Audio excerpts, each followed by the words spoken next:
What's up, YouTube? This is CJ. And Sarah. It's a Wednesday, and that means it's time for another Keto Conversations. So let's get started. So this week we wanted to talk about Eating out. And we're going to reference an article from the Keto Evangelist website. If you see me look down, I have notes here in front of me on my iPad. But it's from the Keto Evangelist website. We like his material. He's very realistic. Yeah, he's very realistic. He's really honest and just super realistic about keto. Yeah, he's pretty straight. Yeah. Straight, no poop. Straight poop. Yep. Straight poop. No poop. Straight poop. And so we like his articles, and we're not going to read everything in this article, but it's good information. And we do have some experience with eating out. We do eat out occasionally on keto. We've talked about that before. And, a lot of times, when people first start keto, I will say that I think when you first start keto, you should spend the majority of the time making your own food when you first start keto. Just so you can get into the hang of what you can eat. Right. Understand, food and what you can have and what you can't have, or what you shouldn't have. I shouldn't say can't. But for some people, the reality is you're going to be having times where you're going out to eat, whether it's for a special occasion or a work-related thing, or you're in a personal time crunch, you have to travel, or whatever the case may be. So it is very pertinent information. And I remember when we first started keto, I did a lot of preparing my own food. We weren't together at the time. We weren't living together at the time, so I would cook breakfast and I would get my lunch prepared. And I did that probably for a month or so. And then a lot of times you were taking care of the dinner because I was eating at your house and then bringing home leftovers. Awesome. I say all that because to say that there was a point where I had to start, or I had to eat out for lunch sometimes. Well, in your job. Yeah. They take people out for lunch for their birthdays. There were instances where I had to pretty quickly figure out how to eat keto at restaurants. And so that's basically what this is tips for eating out on keto, both at, I guess this would qualify for fast food as well as a sit-down restaurant. Yeah, but I think most of it's for restaurants, but I guess it could qualify for both. It could be some for of both. them I think are more applicable than others when we go through the points. And we'll designate that when we go through the points. And when we go out now, we go out and we have some places that we go to on a pretty regular basis. And we've kind of figured out what we can eat and what we... and most of the time it's because we've been happy with the food as far as how it tastes, and we can order what we want, and it's ketogenically friendly. So we get a reserve of places maybe that we prefer over others. Although for the most part, there's hardly anywhere you can't go now that you can eat, something keto. I've been to Thai restaurants. I've been to... Mexican restaurants, ma and pa restaurants. You can always get a slab of meat and a salad for the most part at places like that. Yeah. So this is going to be six ways to master eating at restaurants. Yep. So the number one way is, if possible, prepare ahead of time. And I think this is one of the points that I was thinking that could be applicable if you were just going to go to like a fast food restaurant. And a sit-down restaurant. Prepare ahead of time. Right. Most places have their menu and their nutrition information online. Almost all places have that. And it gives you an idea not only just what to order, but what is in it. And a lot of times it'll have the nutritional information too. So you can be prepared about how many carbs you would like to have, how much meat you want, etc., etc. Right. So a lot of times it gives you an idea of what you might order before you actually get there. So that can be very helpful. Yeah. I know, a lot of times, you mentioned my work situation. A lot of times when we do birthdays at different restaurants and we take people out. And I always try to find out early where someone's going to choose to go. I know when it's my turn that I go to the same place all the time because I know what I can eat there and what I'm going to eat. So, but if someone else, say you were to choose, and I don't know, I find out from you in advance. Then you can look up and then on I can their look website. online and I can see, okay, this is what they have, this is what I have to work with, and it's a very helpful tip to just keep that in mind because the keto lifestyle, keto diet is different. Yes. And so it does cause you to prepare. You need to kind of prepare some things in advance. And if you're going to eat out, that's one of the things to do is ahead of time, try to get an idea of what you're going to eat. Right. Okay. So the second point is assume that everything has some carbs and or bad oils. So this is part of the reason why I enjoy reading his articles is because this is realistic. Yeah, that's true. You're not eating at home. You're not able to control every little thing that's going to be on your plate or how it was prepared. Yeah. And if that's the case, then you probably shouldn't eat out. That's true. Because realistically, you just don't know what the restaurant is cooking with. And so you can do the best you can to prepare ahead and find out and ask questions. But in reality, you're just going to have to do the best you can in keto on. Yeah, that's true. So that's true. And just kind of say, okay, I'm having this one meal, unless you're planning on camping out at the restaurant and eating there full time. One meal is not going to be the end of the world. Right. So. Right. Yeah, and I kind of came to that, I guess, reality some time ago is that no matter how much I try to prepare, I still don't control how the food is prepared, and I really don't know what I'm getting. No. I can make the best decisions I can, but I don't know positively everything that is going into that. Even if it's a steak, you don't know everything about how the steak is prepared, and so anyway, that's just something to be real. You do the best you can, make good decisions. It's one meal. Right. It's having a little bit of hiddenness or hidden that should not derail you. If you're the type of person who's extremely sensitive, or say you have a gluten allergy, hopefully you will make choices based on that and perhaps avoid, something that might obviously have gluten in it. But sometimes, they might use a spice or a seasoning or prepare it a certain way, and you come in contact with that. And if you have a reaction, then you'll know the next time either not to go to that restaurant or not to order that particular food. So sometimes it is just trial and error. Yeah. Number 3, stick with the basics. And I know we do this quite often. Yes. Stick with grilled items, seared, unsauced items. Right, because that's where you can run into a lot of difficulties is, sauces and things might be prepared with a lot of hidden sugars or, that kind of thing. But once again, going back to point number 2, sometimes we'll go to a restaurant and we'll order their blue cheese dressing. We don't really necessarily know how it's prepared or what's in it. We usually will go with what we're familiar with as being a low carb dressing, and generally that's the blue cheese. But quite honestly, we don't know unless we're detailing every single ingredient. We just think, okay, we don't eat here all the time. We'll be fine. So for example, we like to go to the Cheesecake Factory.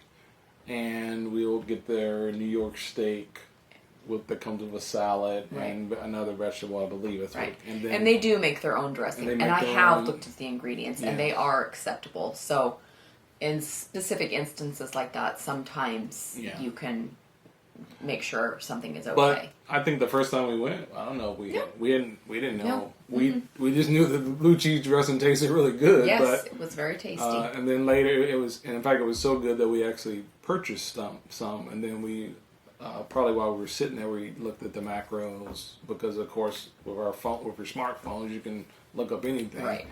And said, hey, this is something that's doable, and it wasn't cost prohibitive to buy some, and so we did.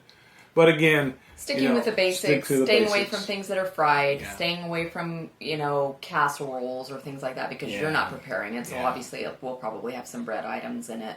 So sticking with a meat choice, like CJ said, something grilled or, that kind of thing, steaks, grilled chickens, fishes without a lot of sauces on them, that kind of thing. And then most places will offer you a vegetable Like we've been to Sizzler several times. Yeah, that's true. And we can get their salad bar, and then we also will get their steak, and generally their steak will come with some kind of potato choice. But if you don't want that potato choice, then you can have broccoli, just steamed broccoli, and so that's what we get. So, staying with a meat choice and a side vegetable and or a salad is usually a good way to go. Yeah.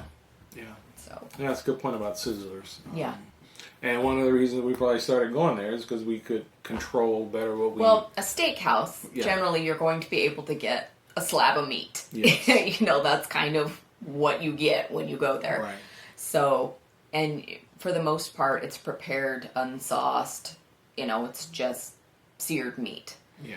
And then, a salad bar, you have the choice of what you get. And generally, even on a salad bar, you have to make choices. Like, you're obviously not going to eat the potato salad. Or, they usually will have like a broccoli salad. Well, it's not like the broccoli salad I make at home, because remember, in that recipe, the original recipe called for 4 tablespoons of straight white sugar. So you have to be careful in that regard, remembering that what's on there is not ketogenic unless you're looking at just plain lettuce and the toppings that go on it. So a lot of the prepared salads, potato salad, macaroni salad, those kind of things will have stuff in it that is not ketogenic. Yeah, so pretty much when we eat at a place like that, you stick with the straight salad and the toppings. Salad, you can have toppings, hard-boiled eggs, cucumbers, broccoli, those kind of things. Your low-carb vegetables. Yeah. So. All right, so number 4. Now this is one that I kind of thought was interesting. Learn these magic words. I am on a diabetic style diet. And I think the reason that he suggested that is that a lot of times if you tell people I'm on a ketogenic diet, they don't know what you're talking about. Even sometimes they won't understand low carb. But a lot of people understand I have diabetes, or I have a gluten allergy, or I can't eat sugar. Something real simplistic. So that it's kind of like, oh, okay, that means you can't have sugar, you can't have, and that it's dangerous to you. And so sometimes I think that brings up more of a red flag, and they want to really indulge your wishes because they're concerned that you might have an incident at the table. And so I think sometimes that gets a little bit of a better response because they're concerned about you having an emergency at the table. Like if you told someone I have a nut allergy, they're going to make darn sure there's no nuts in your food because they're afraid of you having some kind of anaphylactic shock at the table in the restaurant. So, we were fortunate because when we went to Sizzler this last time we went, right. Hi, Angela, if you're watching. We met a very nice woman, and when we sat down and she gave us the bread basket, we said, oh, we don't want any bread, and the first thing she said is, oh, are you doing keto? Yeah. So it is becoming a little bit more, and obviously we live in an urban area, but it is becoming a little bit more mainstream, or people have heard of it at least, or they're doing it themselves, or they know someone who is doing it. So it was very nice because then even when our vegetables came, she brought us actual butter. Yeah, from and the kitchen. And that was kind of funny because we had been there once. We had been there before, and then we kind of wondered if maybe we didn't really have real butter. We didn't get real butter the first time. We got some kind of whipped margarine product. Yeah, so. We kind of because she mentioned that she brought us the real butter, and it was like, oh, okay, well maybe we didn't get real butter before because they probably keep that locked up. Yeah, and that's gonna correlate with the 5th point. Yeah. But in keeping with what we're talking about as far as letting them know that you have special dietary needs, they will generally accommodate you if you let it be known when you first sit down that you have a special dietary need. Yeah. Whatever you choose to say to them. Yeah. And most of the time, there are people with dietary needs, so don't feel embarrassed. Don't feel awkward. That's true. I know sometimes, especially when you're new to this, you're afraid of putting people out. But this is the service industry, and they are used to getting requests. If it's as simple as having your dressing on the side or lemon in your water, making sure that they meet your dietary restrictions is part of their job, and they've come to expect it. So don't feel embarrassed about that. Yeah, I always say you're paying the money, and you need to get what's best for you. So again, like Sarah said, don't feel embarrassed or awkward about it, because even when I go out without you and go to restaurants, I always tell the server, okay, you need to get ready because I've got a lot of changes coming here, and you're gonna need to get all this down, and I just tell her what I need. Tell him or her what I need, and just let them know that this is how I need it prepared. And I'm sure that a server would really rather you ask up front for what you need than have the food come out and it's not the way that you wanted and you didn't say anything, because then you're wasting food, you're wasting time. So it's always much better to ask up front for what you're looking for. All right. So number 5. So that correlates into number 5, which is when in doubt, ask your server. Mm-hmm. And like I said, we were very fortunate to have a very accommodating server the last time we went out to eat. But for the most part, like I've already stated, people in the service industry have come to expect you asking for specific dietary needs. And a lot of times they may know, like Angela knew, that we needed real butter, and obviously we didn't get it last time. Mm-hmm. So don't be afraid to specify, or ask questions like, what's in this? Yeah. Is this real butter? And if they don't know, I think it's worth telling them to go find out and ask the question. Well, you ask the cook, because a lot of times the cook will know even things that the server doesn't. Right. So sometimes having the server ask the cook how something is prepared or the ingredients in it is also something that is very commonly done in a restaurant. Right. Just so that you know, especially because you've already told them you have a specific dietary allergy, if you will. So. Right. So when in doubt, ask your server. Yes. Yeah. And I've never found a server that has not cooperated. No. And been very And if there is, then we either don't go back to that restaurant or we make sure we don't get that server again. Right. Exactly. But I don't think I've ever come across it. I have not either. Okay. The last point is don't be afraid to ask for substitutions. And we kind of talked about that a little bit earlier, but because I know when I go out and order, when we both order together, we ask for substitutions all the time. That's just part of what we do. And unfortunately, occasionally there is an upcharge for substituting something. That's true. Every once in a while you will find that if you want a salad instead of a starchy side dish, sometimes there will be a charge. Yeah, and unfortunately we live in the world where you get charged for eating healthier. Yeah, we went somewhere one time and it was I don't know if it was Thai or some kind of restaurant. I think it was the first time we ate at that Thai restaurant. And we asked for vegetables instead of. And I think it was like $7 or something for a plate of vegetables. And I mean, it was a fairly large serving of vegetables. It wasn't $7 worth of it. We're like, okay. Yeah. But sometimes, like if you want a salad, it'll be like $1 or $2 more. Yeah. And so, it sucks. It's not fair because it is kind of prejudicial that you're eating a healthier choice and you're being charged for it. But and in that specific case, I don't think we've been back. And we probably won't go back because we just felt that was excessive. Because, in a lot of ways, you're actually saving them money because sometimes you're getting something that's less expensive than what they are preparing. So, but regardless, sometimes there might be an upcharge if you're going to be getting something like a salad. But don't be afraid to ask for substitutions. Yeah.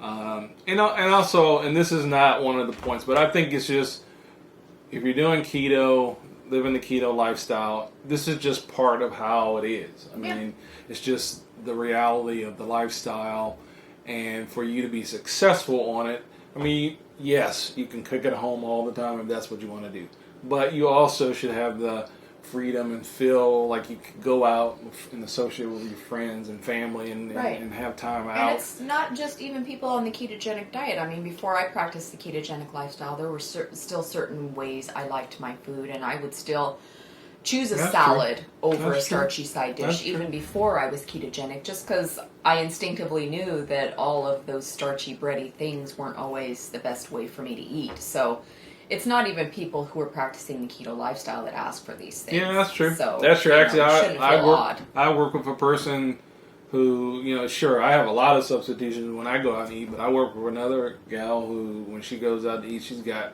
even more substitutions than I have, and she eats everything. Yeah. She's not on keto. She's just particular about how her food is prepared and how it comes out and if it's hot enough and all those things. And like I've said throughout this, most servers, my mother was a waitress for 8 years and she saw it all. And so most servers don't bat an eye. That's just the part of the nature of being in the hospitality industry. Yeah. And so they come to expect accommodating people's wishes because that's their lifestyle and that's what they do. So don't be afraid to ask for what you would like because you want to enjoy your dining experience. Like CJ said, this is something you should look forward to. Yeah. And I know that we've mentioned before on some of our other keto conversations that this is one of the ways to avoid boredom on keto is treating yourself out occasionally.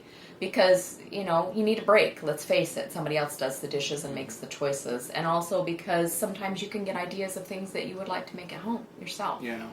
Yeah, I know there's a restaurant we go to, Red Robin, and, again, we live in a specific area, and so I'm not sure how they're all over the country now. I'm not sure. But we go there and we take our kids because we know that they can get things on the kids' things meal that they like and that they enjoy. And I know my daughter said something a couple of weeks ago or a month ago about, well, geez, we always go to Red Robin. Well, some of the reasons we go to Red Robin a lot is because we know can get what we like. And they have bottomless salad. They have bottomless fries there, but they have caught on that other people are not always eating fries. So at Red Robin, just FYI, you can eat as much salad as you would like. Yes. So if that's your thing. And then we always get the wedgie burger, but we could also get any of the burgers and can come wrapped in so lettuce. Maybe the next time we go, I'll get something else. I'll go a little crazy and get another burger with this one no bun. So wow, tone it down, babe. Tone it down. Anyway, living on the wild side. So anyway, that was just 6 keto techniques for eating in restaurants, and hopefully that's helpful for someone. Like we said, we know that there's people who watch our channel in all different phases of your keto journey, and so we hope that is helpful to someone, and that it gives you some more freedom and more options as you continue on the keto. And if you have anything that you think we didn't mention, or that you find pertinent, or an experience that has happened to you when you've dined out, be sure and leave them in the comments section, because we're all the collective brain and we're helping each other on this lifestyle. Yeah, and we go out all the time, but even when you found this article and we started reading through it, I learned some pointers. Here, and although we go out all the time and eat, so again, it's never you can never hear stuff too much. No, and it's you should always be learning new ketogenic information. Yeah. So we'll link in the description to the original article out on Ketovangelist.com.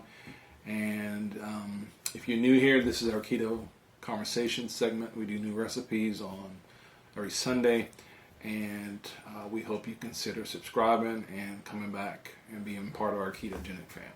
And we are actually going to be making a savory dish this Sunday, since we've made back-to-back dessert recipes. But it will also be something that is holiday themed, since we're finishing up the Christmas holiday.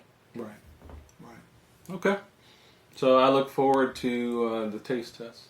So that actually since that's all you do, right? Yeah, that's all I do. Is sit that's around. what everyone thinks. All CJ does all I is do the is taste sit test. around and eat, and then we have someone else who edits and puts the music and all the nutritional information and runs the blog. That's got to be someone else. Yeah. I wish it was true, but it's not. Anyway, we appreciate you being here, and thanks for watching CJ's Keto Kitchen. Have a great rest of the week. Bye-bye. Bye. Peace.